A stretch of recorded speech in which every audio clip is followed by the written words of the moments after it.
What's up, guys, and welcome back to my channel. Bisping believes Ilia has everything needed to become a legitimate boxing world champion if he decides to make the switch. According to Bisping, Ilia is not just talking for attention, but genuinely has the skill set, mindset, and physical tools to succeed at the highest level in boxing. Bisping pointed out that Ilia himself has recently said he plans to have only 1 or 2 more fights in the UFC before transitioning fully into the boxing world. That timeline, in Bisping's view, makes sense. Ilia is still young, still improving, and already competing at an elite level. His knockout power stands out immediately, but Bisping emphasized that power alone is not the reason he believes in Ilia's boxing potential. Ilia is sharp, technical, composed, and confident under pressure. Bisping described him as an incredible fighter in every sense, with strong fundamentals that would translate well into boxing if he committed to it seriously. Rather than chasing exhibition bouts or novelty matchups, Bisping believes Ilia could follow a true professional boxing path,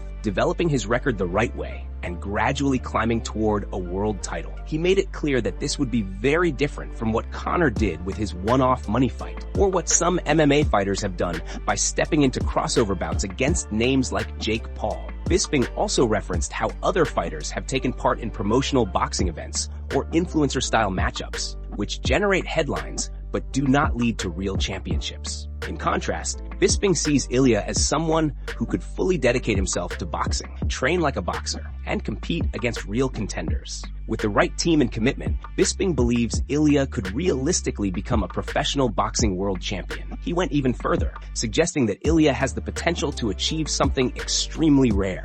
In Bisping's view, Ilia could end his MMA run as a 2-division UFC champion, then cross over and capture a world title in boxing as well. That combination, Bisping says, would place Ilia in an entirely different category of combat sports greatness. And before we continue, make sure to leave a like on the video and subscribe to help support the channel. Moving on to another news, Kamaru Usman has slammed Tom Aspinall over how he is handling the ongoing eye poke situation and the online back and forth surrounding it. Usman made it clear that while he respects Aspinall as a fighter, he believes the heavyweight champion is hurting himself by engaging too much on social media instead of carrying himself with restraint. The situation escalated after Tom Aspinall and Ciryl Gane went back and forth online. Ciryl posted a training update saying he still has no date or opponent, but remains focused and grinding. Aspinall quickly responded in the comments, blaming Gane for holding up the heavyweight division. He later revealed that he is not medically cleared, needs surgery, and promised payback when he returns. Since then, Ciryl Gane has stayed silent publicly, choosing not to engage further. Usman weighed in on the drama and did not agree with Aspinall's approach at all. In his view, responding to every comment and every post only drags the situation out and creates unnecessary noise. He explained that a champion should move differently and understand that not everything deserves a response. For Usman, the constant back and forth takes away from how a champion is supposed to represent himself. Usman said Aspinall would be better served by staying composed, handling things privately, and letting his performances inside the cage speak for him. He believes getting pulled into internet arguments only fuels speculation and distracts from what really matters. According to Usman, a champion does not need to justify himself online, especially when dealing with an injury situation. He went on to explain how he personally viewed the role of a champion. Usman said that when you are walking around as the heavyweight champion, supposedly the baddest man on the planet, there are certain things you simply do not entertain. He stressed that some comments are not even worth acknowledging because your status already speaks louder than words. Usman added that if he were in Aspinall's position, he would simply tell everyone to take a number and wait. When the eye is healed and he is ready, that is when he would return and make his statement in the cage. Until then, he would avoid all unnecessary exchanges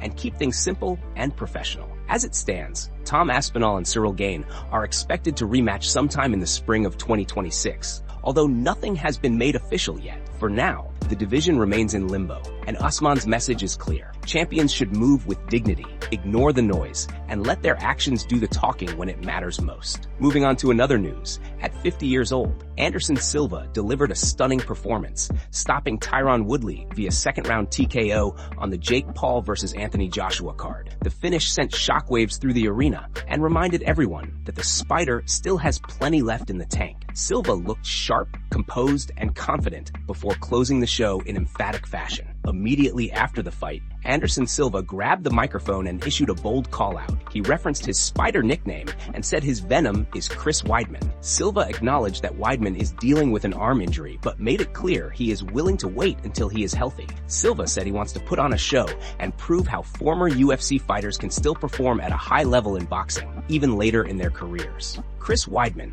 did not take long to respond. He congratulated Anderson Silva on the victory and accepted the call-out with confidence. He wrote that the venom is here and that he will see Silva soon, instantly sparking excitement around a potential clash between the two longtime rivals. The MMA world quickly reacted to Silva's performance. Israel Adesanya shared his admiration, saying he will always enjoy watching his senpai fight, adding a spider emoji to show respect. Ariel Helwani summed up the moment simply, reacting with disbelief at what he had just witnessed. Kevin Lee praised Silva as well, saying the legend still has it at 50 years old. Aaron Bronstater echoed that sentiment, calling Silva a testament to the human spirit and applauding his longevity and skill. Mike Perry also chimed in, congratulating Anderson Silva on another great win while showing respect to Tyron Woodley for stepping into the ring. Perry added his usual flair, reminding everyone that he still has hands and may fight again one day, while jokingly asking fans to keep things respectful online. Chael Sonnen reacted by taking partial credit, joking that the uppercut that helped finish the fight was one he taught Silva.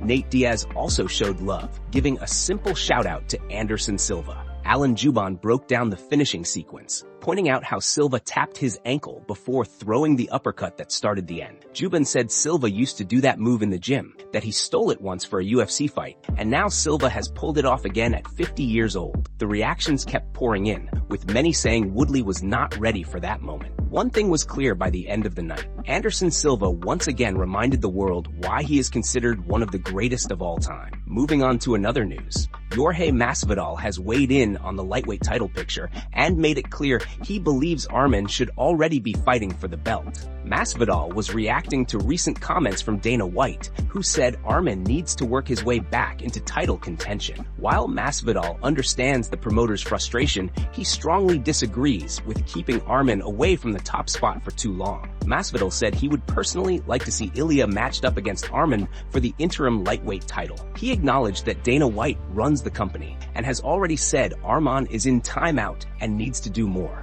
Masvidal admitted he can see both sides of the argument, especially from a business standpoint. When a promotion invests huge amounts of time, money, and resources into setting up a title fight, only for it to fall apart, it creates real consequences. He pointed out that Arman was not just booked against anyone. He was set to fight Islam Makhachev, who was considered pound-for-pound number 1 or 2 at the time. Masvidal explained that when something like that collapses, it is hard for a promoter to simply brush it off. At the same time, he admitted he does not know every detail behind why Arman pulled out. He has heard different explanations, including issues related to weight cutting, but he did not want to speculate. What Masvidal does believe is that whatever happened must have been serious. He emphasized that Arman is a true fighter, and if he could not compete, then it must have been a lot to deal with. Masvidal also reminded everyone that pullouts happen across the sport, even to the biggest stars. He referenced Conor, noting that he has withdrawn from major fights multiple times and still continues to receive massive opportunities. Masvidal questioned how long Arman should realistically be kept in limbo. He said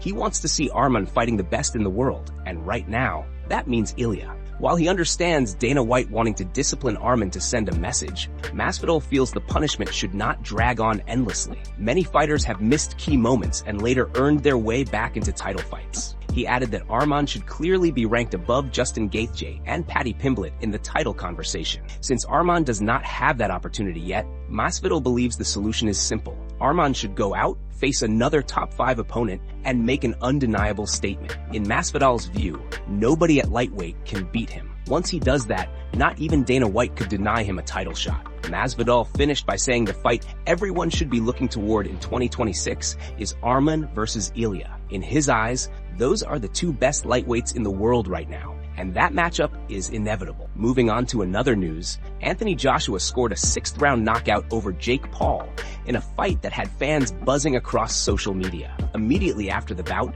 Jake admitted that he believed his jaw was broken. He reflected on his life, saying he has already won in every single way: his family, his beautiful fiancée, and the opportunities this sport has given him. He acknowledged the damage, stating, "I think my jaw is broken, by the way. So yeah, it's definitely broke. But man, That was good. Nice little whooping from one of the best to ever do it. Reactions from fighters and analysts poured in instantly. Nate Diaz encouraged him, writing, "Don't be scared," and later added, "That boy don't work hard enough." Cody Garbrandt said Gervonta Davis would have knocked Jake out faster, while Ryan Garcia gave respect to Jake for fighting with heart. Kevin Iole criticized the card, calling it a complete abomination, and said Anthony Joshua and Netflix should be embarrassed for the event. Aaron Bronstater agreed, calling it objectively an absolute embarrassment. Josh Emmett joked about the frequency of double legs, while Aljamain Sterling called it a clown show. Darren Till reacted bluntly, saying, "You are all dickheads," and added, 20 years of hard training down the grid. MMA Guru highlighted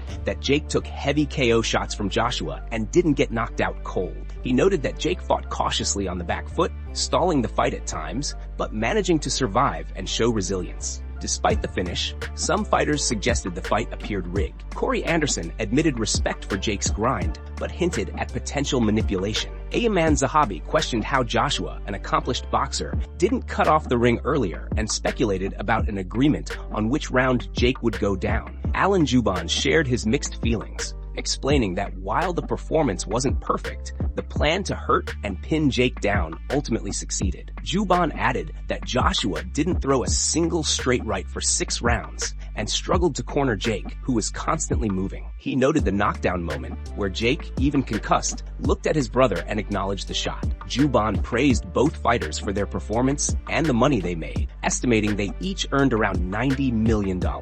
He added a reminder about the seriousness of facing a heavyweight punch and the respect it demands. By the end, the consensus was clear. The fight delivered drama, money, and a memorable knockout, though many fans and fighters had lingering questions about how the action played out. Moving on to another news. Kayla Harrison has raised some concern ahead of her upcoming bantamweight title defense against Amanda Nunes at UFC 324 next month. While Kayla is fully locked in on the fight, she admitted that there is some uncertainty about whether Amanda will be able to make the bantamweight limit given the physical demands of the cut. Kayla explained that she has looked over the entire card and does not see a clear backup option in place if something were to go wrong. With a full slate of fights already scheduled, there does not appear to be another obvious replacement waiting in the wings. That reality makes the situation more stressful, especially considering the amount of sacrifice and preparation that goes into a championship weight cut. She said she would be extremely frustrated if issues came up late in the process,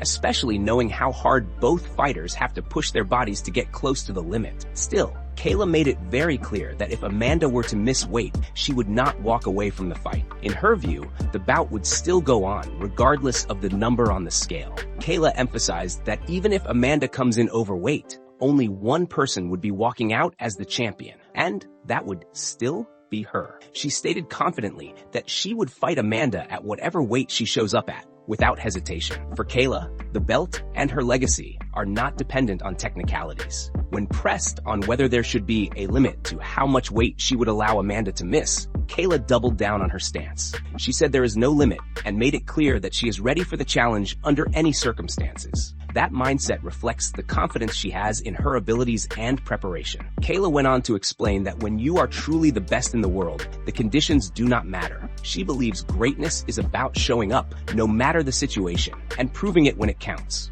In her words, when you are the best in the world, they do not even need to say it anymore. They simply call you Kayla Harrison. Moving on to another news, Ilia absolutely went off on Team Khabib after another failed drug test added fuel to an already controversial narrative. Ilia did not hold back, firing sharp shots at the camp following yet another performance-enhancing drug scandal connected to that circle. The latest case involves Mehdi Baidulev, a longtime teammate and training partner from the same environment, who was recently suspended after testing positive for recombinant ropoietin, a substance widely known for massively boosting endurance and recovery. Anti-doping officials handed Mehdi Baidulev a 1-year suspension, backdated to the original test date, which officially rules him out of competition until August 1st, 2026. The PFL reacted swiftly, stripping him of his featherweight tournament title along with all associated prize money. His team has already confirmed there will be no appeal, effectively closing the case. Still, the damage to the camp's reputation continues to grow,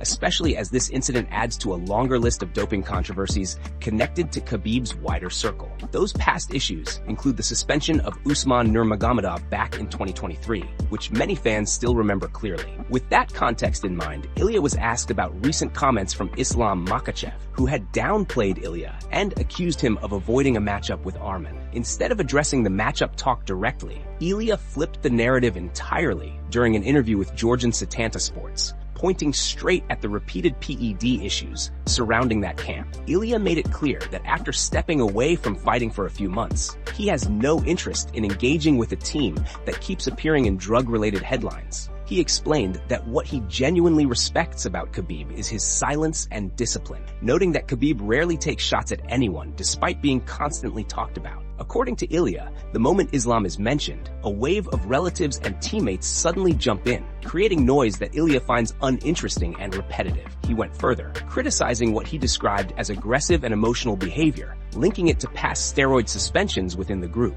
Ilia claimed that long-term PED use often affects the nervous system first, and that it shows in defensive reactions and emotional outbursts. He said this pattern has been visible for years and believes it explains why certain fighters react the way they do. In Ilia's view, steroid abuse impacts the mind as much as the body, and that behavior, he says, reflects it loudly.